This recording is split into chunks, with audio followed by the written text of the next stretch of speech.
The ICE agents involved in killing ICU nurse Alex Preddy in Minneapolis over the weekend have been placed on leave. The Trump administration has been scrambling to contain the outrage in the city following the killings of two of its residents in just a span of a few weeks. While the president did signal he wanted to de-escalate a little bit, he ramped up his rhetoric just yesterday on social media against the city's mayor Jacob Frey. Donald Trump's border czar, meanwhile, is due to outline his plans to bring the tense situation in Minneapolis under control in just around 45 minutes' time. For more on this story, we can bring in our international affairs editor, Philip Turle. Philip, great to see you. Now, Tom Homan is going to be speaking. How do you think the administration has been coping with this intense anger that's on the streets of Minneapolis? Now, there's something that I think we all need to understand about Donald Trump and the way the administration in the US is organized, and that is that Donald Trump will never apologize or admit that he was wrong, and he will only, if he is accused of something, go on the attack. That's how Trump operates 99.9% of the time when he's doing domestic policy and even on the international front as well. So what we've seen here is a slight backpeddling by the administration with Donald Trump saying, well, we're going to de-escalate a little bit. But when you look at what is actually going on in Minneapolis, there's not really a change. The two men who were involved in, reportedly involved in the killing of Alex Preddy last week have been put on some kind of leave for the moment while the investigation is pending.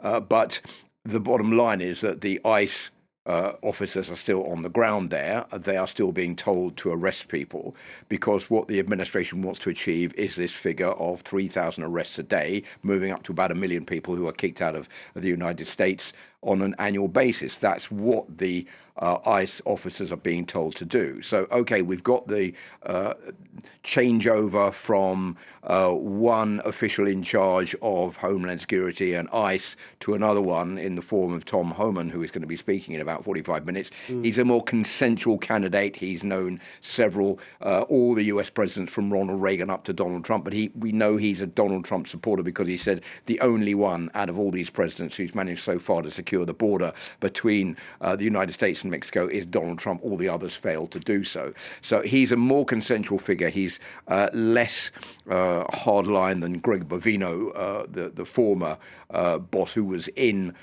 Minneapolis just in the past few days, but he's been removed because he's been perceived as being too hardline, sending these ICE agents out just round up anybody they want to.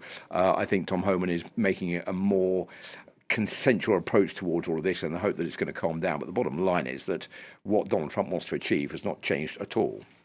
Talk us through why exactly ICE is so controversial. Because, Philip, for the most part, Americans do feel that something needs to be done to bring the immigration levels in the country under control. But why is ICE controversial? Well, if you remember when Donald Trump was elected this time round for the second mandate, he's repeated time and time again, hundreds of times, that the United States has been victim to child killers, rapists, people emptied out of mental asylums, and they were the ones that ICE were going to go after. Well, in fact, when you look at the numbers of people arrested, only a tiny minority have got any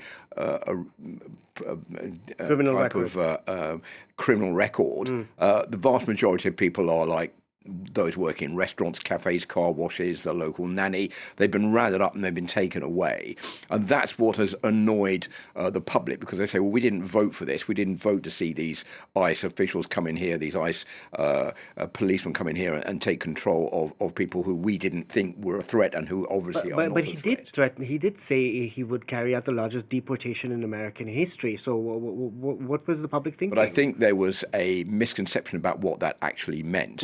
And you have to remember also, when Donald Trump celebrated the first anniversary of his election to the White House, or his re-election to the White House on the 20th of January, just last week, he was holding up all these pictures of people who'd been arrested who were nasty criminals, gang leaders, drug pushers, holding up these pictures all of criminals arrested in Minneapolis. You have to remember that these are the hardest people to arrest because they are part of gangs, they are well hidden, they're not like the average illegal immigrant in the street who is easy to find and to take into custody. And I think that is where also people are vastly unhappy about the way that ICE has been behaving in all of this.